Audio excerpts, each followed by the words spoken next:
ಸ್ನೇಹಿತರೆ, ಗೃಹಲಕ್ಷ್ಮಿ ಯೋಜನೆಯ 31 ಹಾಗೂ 32ನೇ ಕಂತಿನ ಹಣವನ್ನ ಸರ್ಕಾರ ಬಿಡುಗಡೆ ಮಾಡ್ತಾ ಇದೆ. ಹೌದು, ನಿಮಗೆ ಭರ್ಜರಿ ಗುಡ್ ನ್ಯೂಸ್ ಅನ್ನ ಕೊಟ್ಟಿರ್ತಕ್ಕಂಥದ್ದು.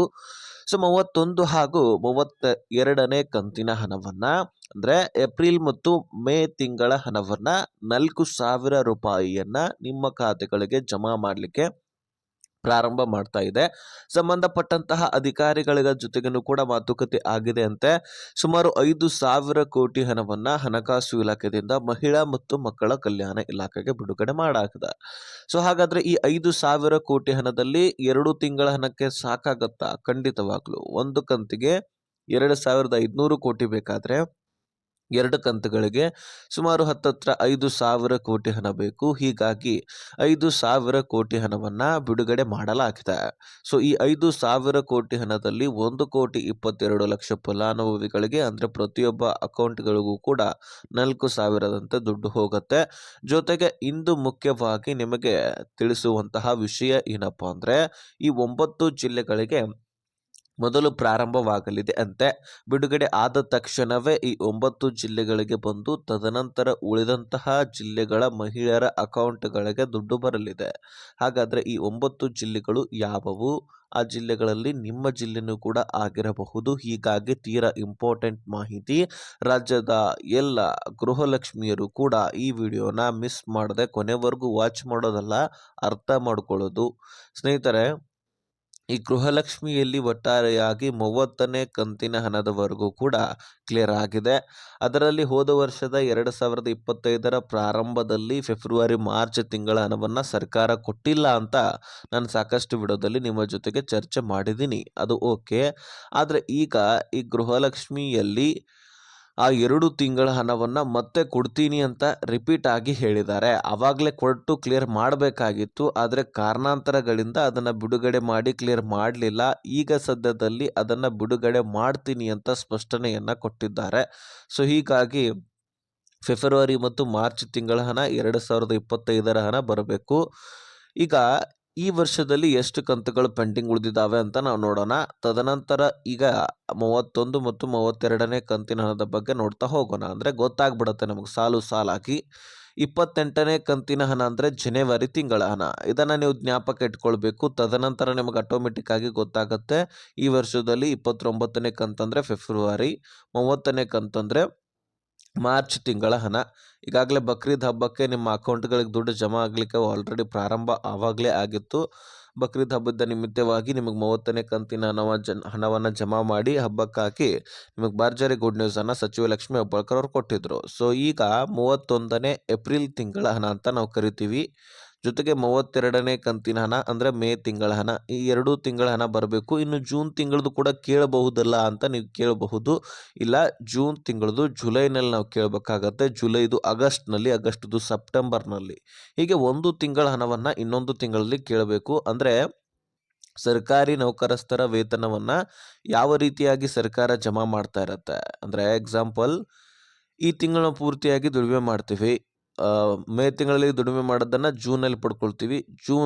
ಜುಲೈನಲ್ಲಿ ದುಡಿಮೆ ಮಾಡಿದ್ದು ಆಗಸ್ಟ್ನಲ್ಲಿ. ಹೀಗೆ ಒಂದು ತಿಂಗಳ ಹಣವನ್ನ ಇನ್ನೊಂದು ತಿಂಗಳಲ್ಲಿ ನಾವು ವೇತನವನ್ನ ಪಡ್ಕೊಳ್ತೀವಲ್ಲ, ಅದೇ ರೀತಿ ಈ ಗೃಹಲಕ್ಷ್ಮಿ ದುಡ್ಡು ಕೂಡ ಜಮಾ ಆಗತ್ತೆ. ಅದೇ ದುಡ್ಡು ಅದೇ ತಿಂಗಳಲ್ಲಿ ಬರೋದಿಲ್ಲ. ಆ ತಿಂಗಳು ಮುಂದಿನ ತಿಂಗಳಲ್ಲಿ ಬರುವಂಥದ್ದು ಅಂತ ಸ್ಪಷ್ಟನೆಯನ್ನ ಸಚಿವ ಲಕ್ಷ್ಮಿ ಹೆಬ್ಬಾಳ್ಕರ್ ಅವರು ಕೊಟ್ಟಿದ್ದಾರೆ ಸ್ನೇಹಿತರೆ. ಸೊ ಹಾಗಾಗಿ ನೀವು ವರಿ ಮಾಡಿಕೊಳ್ಳುವಂತಹ ಅವಶ್ಯಕತೆ ಇಲ್ಲ. ಈಗ ಸದ್ಯಕ್ಕೆ ಏಪ್ರಿಲ್ ಮತ್ತು ಮೇ ತಿಂಗಳ ಹಣವನ್ನ ಕೊಡಲಾಗ್ತಾ ಇದೆ. ಅದರಲ್ಲಿ ಮುಖ್ಯವಾಗಿ ಬಿಡುಗಡೆ ಮಾಡಲಾಗ್ತಾ ಇದ್ದು ಸದ್ಯಕ್ಕೆ ಈ 9 ಜಿಲ್ಲೆಗಳಿಗೆ ಈ ಏಪ್ರಿಲ್ ತಿಂಗಳ ಹಣ ಬರ್ತಾ ಇದೆ.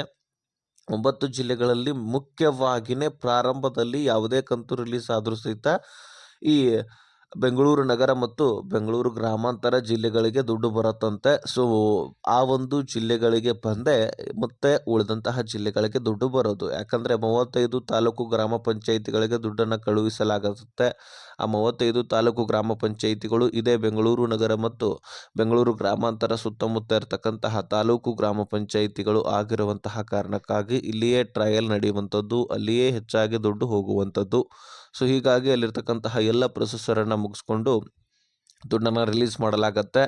ಸೊ ಮೊದಲನೇ ಹಂತದಲ್ಲಿ ಬೆಂಗಳೂರು ನಗರ ಮತ್ತು ಬೆಂಗಳೂರು ಗ್ರಾಮಾಂತರ ಜೊತೆಗೆ ವಿಜಯನಗರ, ಧಾರವಾಡ, ಬೆಳಗಾವಿ, ಉತ್ತರ ಕನ್ನಡ, ದಕ್ಷಿಣ ಕನ್ನಡ, ದಾವಣಗೆರೆ, ಉಡುಪಿ ಈ ಒಂದು ಜಿಲ್ಲೆಗಳಿಗೆ ಮೊದಲನೇ ಹಂತದಲ್ಲಿ ದುಡ್ಡು ಬರಲಿದೆ ಎನ್ನುವಂತಹ ಮಾಹಿತಿ ಸಿಕ್ಕಿದೆ. ನಾನು 9 ಜಿಲ್ಲೆಗಳಂತೂ ತಿಳಿಸಿದ್ದೀನಿ. ಇನ್ನು ಇದನ್ನು ಹೊರತುಪಡಿಸಿ ಇನ್ನು ಹಲವಾರು ಜಿಲ್ಲೆಗಳಿಗೆ ಮತ್ತೆ ದುಡ್ಡು ಬರುತ್ತೆ. ಎಲ್ಲ ಜಿಲ್ಲೆಗಳಿಗೆ ಬರುತ್ತೆ, ಆದರೆ ಸ್ವಲ್ಪ ಟೈಮ್ ತೆಗೆದುಕೊಳ್ಳುತ್ತೆ. ಮುಖ್ಯವಾಗಿ ನಾನು ಹೇಳ್ತಕ್ಕಂತಹ ಜಿಲ್ಲೆಗಳಿಗೆ ದುಡ್ಡು ರಿಲೀಸ್ ಆಗುತ್ತೆ. ಓಕೆ ಸ್ನೇಹಿತರೆ, ಈ 9 ಜಿಲ್ಲೆಗಳಂತೂ ನೀವು ತಿಳ್ಕೊಂಡ್ರಿ. 31 ಮತ್ತು 32ನೇ ಕಂತಿನ ಹಣ ಅಂದರೆ ಏಪ್ರಿಲ್ ಮತ್ತು ಮೇ ತಿಂಗಳ ಹಣ, ಇದು ಕೂಡ ನೀವು ತಿಳ್ಕೊಂಡ್ರಿ. ಆದರೆ ಈ ಎಲ್ಲ ಕಂತುಗಳು ನಿಮ್ಮ ಅಕೌಂಟ್ಗಳಿಗೆ ಸರಿಯಾಗಿ ಬರಬೇಕಲ್ಲ. ಇದಷ್ಟೇ ಅಲ್ಲದೆ ಮುಂಬರುವಂತಹ ಎಲ್ಲ ಕಂತುಗಳು ಕೂಡ ನಿಮ್ಮ ಖಾತೆಗಳಿಗೆ ಬರಬೇಕಂದ್ರೆ ನಿಮ್ಮ ಅಕೌಂಟು ಚಾಲ್ತಿಯಲ್ಲಿ ಇರಬೇಕು. ಹೌದು, ಈಗ ದೊಡ್ಡ ಸಮಸ್ಯೆ ಏನಾಗ್ಬಿಟ್ಟಿದೆ ಅಂದರೆ ಎಲ್ಲ ಒಂದು ಡಾಕ್ಯುಮೆಂಟ್ಸ್ಗಳು ಕ್ಲಿಯರ್ ಇದ್ದಾವೆ, ಖುದ್ದಾಗಿ ಬ್ಯಾಂಕ್ ಅಕೌಂಟನ್ನೇ ಚಾಲ್ತಿಯಲ್ಲಿ ಇಲ್ಲವಂತೆ. ಇದು ಲಕ್ಷಾಂತರ ಮಹಿಳೆಯರ ಪ್ರಾಬ್ಲಮ್ ಆಗಿಬಿಟ್ಟಿದೆ. ಹೌದು ಸ್ನೇಹಿತರೆ, ಲಕ್ಷಾಂತರ ಮಹಿಳೆಯರು ಅಂದರೆ ಏನಾಗಿದೆ ಅಂದರೆ ತೊಂದರೆ, ಗೃಹಲಕ್ಷ್ಮಿಯರು ಬ್ಯಾಂಕ್ ಅಕೌಂಟ್ಗಳನ್ನು ಯೂಸೇ ಮಾಡ್ಕೊಳ್ತಾ ಇಲ್ಲವಂತೆ. ಬ್ಯಾಂಕ್ ಅಕೌಂಟ್ ಏನೋ ಓಪನ್ ಮಾಡ್ತಾರೆ, ಇಂತಹ ಯೋಜನೆಗಳಿಗೋಸ್ಕರ ಲಿಂಕ್ ಮಾಡಿಸ್ಬಿಡ್ತಾರೆ. ಆದರೆ ಆ ಅಕೌಂಟ್ನಲ್ಲಿ ದುಡ್ಡು ಹಾಕೋದು, ತೆಗೆಯೋದು, ವಹಿವಾಟು, ಟ್ರಾನ್ಸಾಕ್ಷನ್ ಮಾಡಿಸ್ತಾ ಇಲ್ಲವಂತೆ. ಆ ಟ್ರಾನ್ಸಾಕ್ಷನ್ ಮಾಡಿಸ್ತಾ ಇದ್ರೆ ಮಾತ್ರ ಅಕೌಂಟ್ ಆ್ಯಕ್ಟಿವ್ ಇರುತ್ತೆ, ಇಲ್ಲವಾದಲ್ಲಿ ಅಕೌಂಟ್ ಆ್ಯಕ್ಟಿವ್ ಇರೋದಿಲ್ಲ. ಹಾಗಾದರೆ ಆ ಅಕೌಂಟಿಗೆ ದುಡ್ಡನ್ನು ನಾವು ಹಾಕ್ಲಿಕ್ಕೆ ಆಗೋದಿಲ್ಲ ಅಂತ ಸ್ಪಷ್ಟಪಡಿಸಿದೆ. ಸೊ ಹಾಗಾದರೆ ಸ್ನೇಹಿತರೆ, ನಿಮ್ಮ ಒಂದು ಬ್ಯಾಂಕ್ ಅಕೌಂಟು ಚಾಲ್ತಿಯಲ್ಲಿ ಇದೆಯಾ ಇಲ್ವಾ ಅಂತ ನೀವು ಹೇಗೆ ಚೆಕ್ ಮಾಡ್ಕೊಳ್ಳೋದಂದರೆ, ನೀವು ಬ್ಯಾಂಕಿಗೆ ಹೋಗಬೇಕು, ಟ್ರಾನ್ಸಾಕ್ಷನ್ ಆಗಿದೆ ಇಲ್ವಾ ನೋಡ್ಕೊಳ್ಳಿ. ಟ್ರಾನ್ಸಾಕ್ಷನ್ ಆಗಿರಲಿಲ್ಲ ಅಂದರೆ ಮಾತ್ರ ಅದು ಆ್ಯಕ್ಟಿವ್ ಇರೋದಿಲ್ಲ, ಡಿಆಕ್ಟಿವೇಟ್ ಮಾಡಿರ್ತಾರೆ. ಯಾಕಂದರೆ ಅದನ್ನು ಯಾರು ಯೂಸ್ ಮಾಡ್ಕೊಳ್ತಾ ಇಲ್ಲ ಅಂತ ಬ್ಯಾಂಕ್ನವರ ಉದ್ದೇಶ. ಅಕೌಂಟ್ ಮಾಡಿಸಿದ ಬಳಿಕ ಅದನ್ನು ನೀವು ಖಂಡಿತವಾಗಲೂ ಯೂಸ್ ಮಾಡ್ಕೊಳ್ಬೇಕು. ಮೇಲಿಂದ ಮೇಲೆಗೆ ಆನ್ಲೈನ್ ಟ್ರಾನ್ಸಾಕ್ಷನ್ ಆದರೂ ಮಾಡಿಸ್ಬೇಕು. ನೀವು ಬ್ಯಾಂಕಿಗೆ ಹೋಗಿ ದುಡ್ಡನ್ನು ಕಟ್ಟಿ ಅಥವಾ ವಿಡ್ರಾಲ್ ಮಾಡ್ಕೊಳ್ಳಿ ಅಂತ ನಾನು ಹೇಳ್ತಾ ಇಲ್ಲ. ಆನ್ಲೈನ್ ಪೇಮೆಂಟ್, ಈಗ ಫೋನ್ಪೇ, ಗೂಗಲ್ ಪೇ, ಪೇಟಿಎಮ್ ಕೂಡ ಇರುತ್ತೆ. ಅದರಿಂದ ನೀವು ವಹಿವಾಟು ಮಾಡಿಕೊಂಡು ದುಡ್ಡನ್ನು ಹಾಕಿ ತೆಗೆದು ಮಾಡಿ ನಿಮ್ಮ ಒಂದು ಟ್ರಾನ್ಸಾಕ್ಷನ್ ಮಾಡಿಸ್ಕೊಳ್ಬಹುದಾಗಿರುತ್ತೆ. ಆದರೆ ಮುಖ್ಯವಾಗಿ ಹಳ್ಳಿಯಲ್ಲಿರ್ತಕ್ಕಂತಹ ಮಹಿಳೆಯರು ಈ ರೀತಿ ಟ್ರಾನ್ಸಾಕ್ಷನ್ ಮಾಡಿಸ್ಲಿಕ್ಕೆ ಆಗೋದಿಲ್ಲ. ಯಾಕಂದರೆ ಅವ್ರ ಹತ್ರ ಫೋನ್ ಇರುತ್ತೋ ಇಲ್ವೋ ಗೊತ್ತಿಲ್ಲ. ಇನ್ನು ಅವರು ಮನೆಯ ಕಾರುಬಾರುಗಳನ್ನು ಹೆಚ್ಚಾಗಿ ಗಂಡಂದಿರು ನೋಡ್ಕೊಳ್ತಾ ಇರ್ತಾರೆ. ಈ ರೀತಿಯೂ ಕೂಡ ಪ್ರಾಬ್ಲಮ್ ಇರಬಹುದು. ಅಂಥದ್ರಲ್ಲಿ ನೀವು ಬ್ಯಾಂಕಿಗೆ ಹೋಗೋದು ಅಂತೂ ಖಂಡಿತವಾಗ್ಲೂ ಆಗೋದಿಲ್ಲ ಬಹುತೇಕ. ಸೊ ಹೀಗಾಗಿ ನಿಮ್ಮ ಅಕೌಂಟು ಚಾಲ್ತಿಯಲ್ಲಿದ್ದರೆ ಮಾತ್ರ ದುಡ್ಡು ಜಮಾ ಆಗೋದು. ಬ್ಯಾಂಕಿಗೆ ಹೋಗಿ ಚೆಕ್ ಮಾಡ್ಕೊಳ್ಳಿ, ಆ್ಯಕ್ಟಿವ್ ಇಲ್ಲ ಅಂದರೆ ಆ್ಯಕ್ಟಿವ್ ಮಾಡಬೇಕಾಗತ್ತೆ. ನೀವು ಒಂದು ಸಾರಿ ದುಡ್ಡನ್ನು ಹಾಕಿ ತೆಗೆದು ಈ KYC ಮಾಡಿಸಿದ್ರೆ ಖಂಡಿತವಾಗ್ಲೂ ಮತ್ತೆ ನಿಮಗೆ ದುಡ್ಡು ಜಮಾ ಆಗಲಿಕ್ಕೆ ಪ್ರಾರಂಭವಾಗುತ್ತೆ. ಅದನ್ನು ನೀವು ಮಾಡಬೇಕಾಗತ್ತೆ. ಇಲ್ಲ ಅಂದರೆ ಮತ್ತೇನು ಪ್ರಾಬ್ಲಮ್ ಆಗಿದೆ ಗೃಹಲಕ್ಷ್ಮಿಯಲ್ಲಿ ಅದನ್ನು ನನಗೆ ಕಮೆಂಟ್ ಮಾಡಿ ಅಥವಾ ಡಿಸ್ಕ್ರಿಪ್ಷನಲ್ಲಿ ಇನ್ಸ್ಟಾಗ್ರಾಮ್ ಲಿಂಕ್ ಇರುತ್ತೆ, ಅಲ್ಲಿಂದ ಮೆಸೇಜ್ ಮಾಡಿ, ನಾನು ಖಂಡಿತವಾಗ್ಲೂ ರಿಪ್ಲೈ ಕೊಡ್ತೀನಿ. ಈಗ ಲಕ್ಷಾಂತರ ಫಲಾನುಭವಿಗಳದ್ದು ಆಗ್ತಾ ಇರುವಂತಹ ಪ್ರಾಬ್ಲಮ್ ಇದು, ಹಾಗಾಗಿ ನಿಮಗೆ ತಿಳಿಸಿದ್ದೀನಿ.